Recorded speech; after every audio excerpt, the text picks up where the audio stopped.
last week, the results of the $25 million US government study by the National Toxicology Program.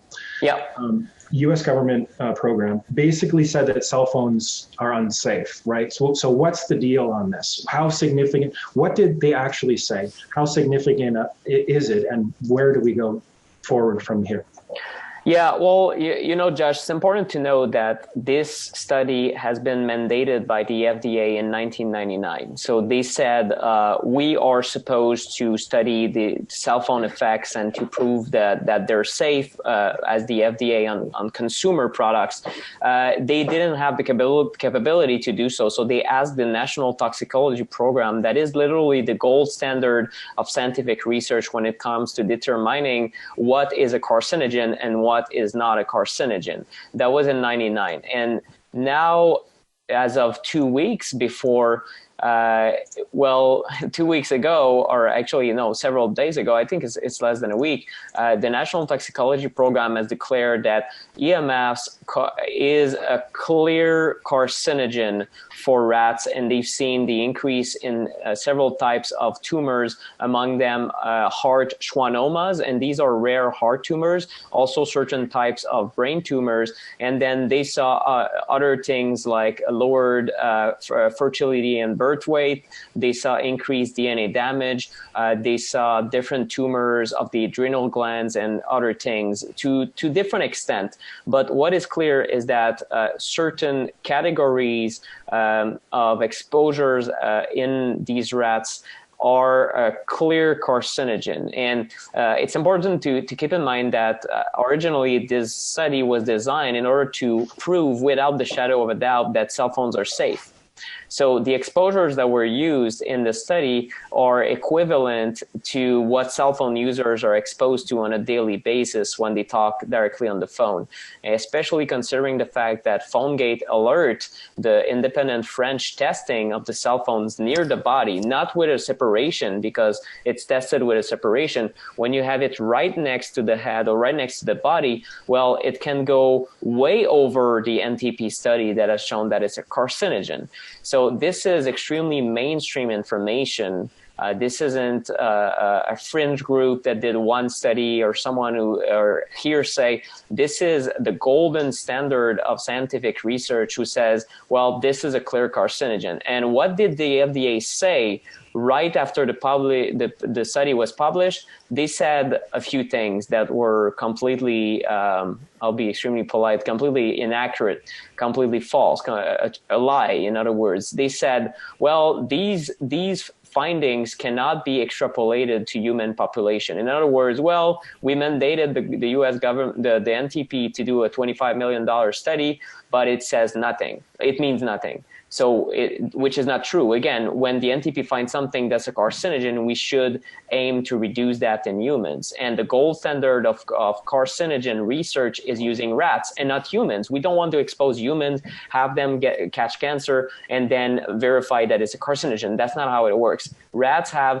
a similar DNA profile as humans, good enough so we can assess that what is a carcinogen in rats is also a carcinogen in humans. This is how it's done. This is how it's done for any carcinogen, right? So this is completely false. And then the second thing that they said, well, the rats were exposed to older technologies, 2G and 3G technology. Yes. And they said, well, what this means is that cell phone users with old cell phones with 2G and 3G technologies might be harmed, but with the newer technologies, we cannot extrapolate. So in other words, 4G and 5G is completely safe. Well, the truth is the opposite, because we know from scientific research that the more pulsing, the more different frequencies and different signal characteristics that you use, and the more biological effects that you find. So it's completely ridiculous what the FDA has come back to say, even ignoring the fact that they mandated the study back in 99.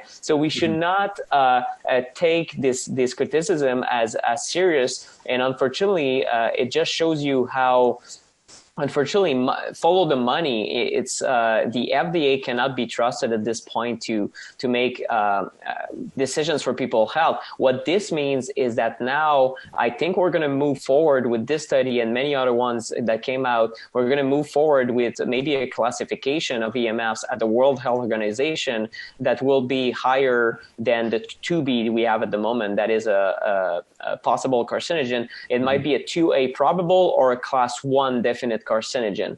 And what this means, guys, everyone listening to this, well, cell phones and EMFs from all sources, it's the new smoking. That's right. Or the new asbestos. Take your pick. Exactly.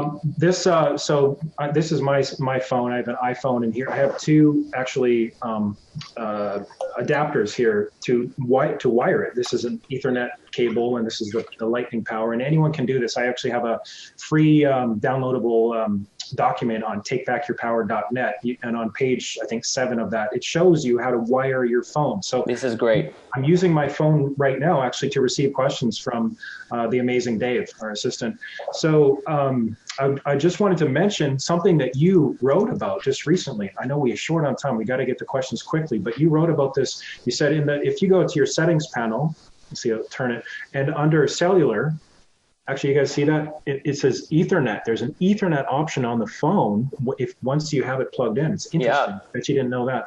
But on cellular, if you go to cellular when it's active and you switch from 4G or LTE back to 3G, the amount of exposure goes exponentially down, doesn't it? I found the same with my Cornet electrosmog tester. It does. So yeah. What this means is like exactly what you're saying.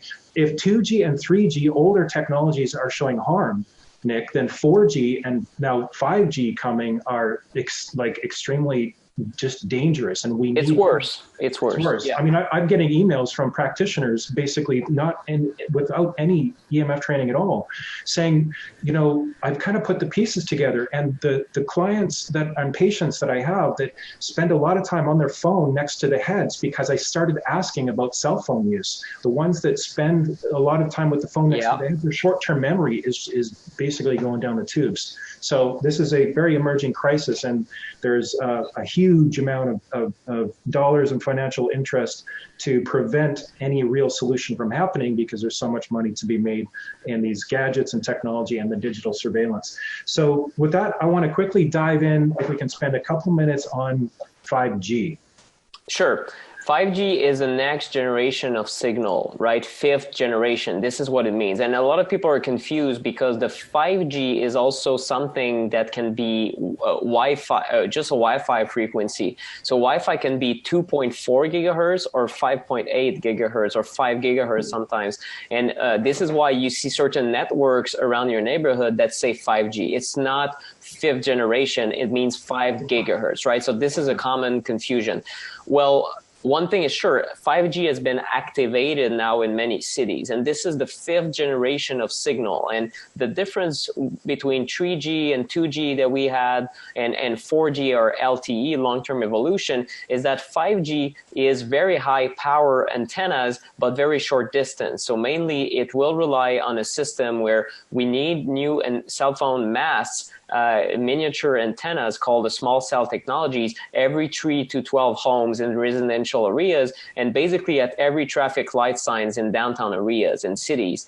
And I had this map on one of my presentations for the course of the city of San Jose, and it showed that the coverage with over 2,000 antennas in the city of San Jose would basically give a fraction of the coverage. In other words, just for the city of San Jose alone, I think we're going to need 50,000 or 100,000 new antennas to cover every street, like if they wanted full coverage, right? Yeah. So because these are small antennas that are going to beam form and follow your cell phone around, and the speed will be tremendous. No, don't get me wrong. If you're listening to this and say, well, there's nothing more than I like more than my cell phone, and I love speed. Well, you'll be served. However, there's a downside, and these are the health effects that most people are concerned about.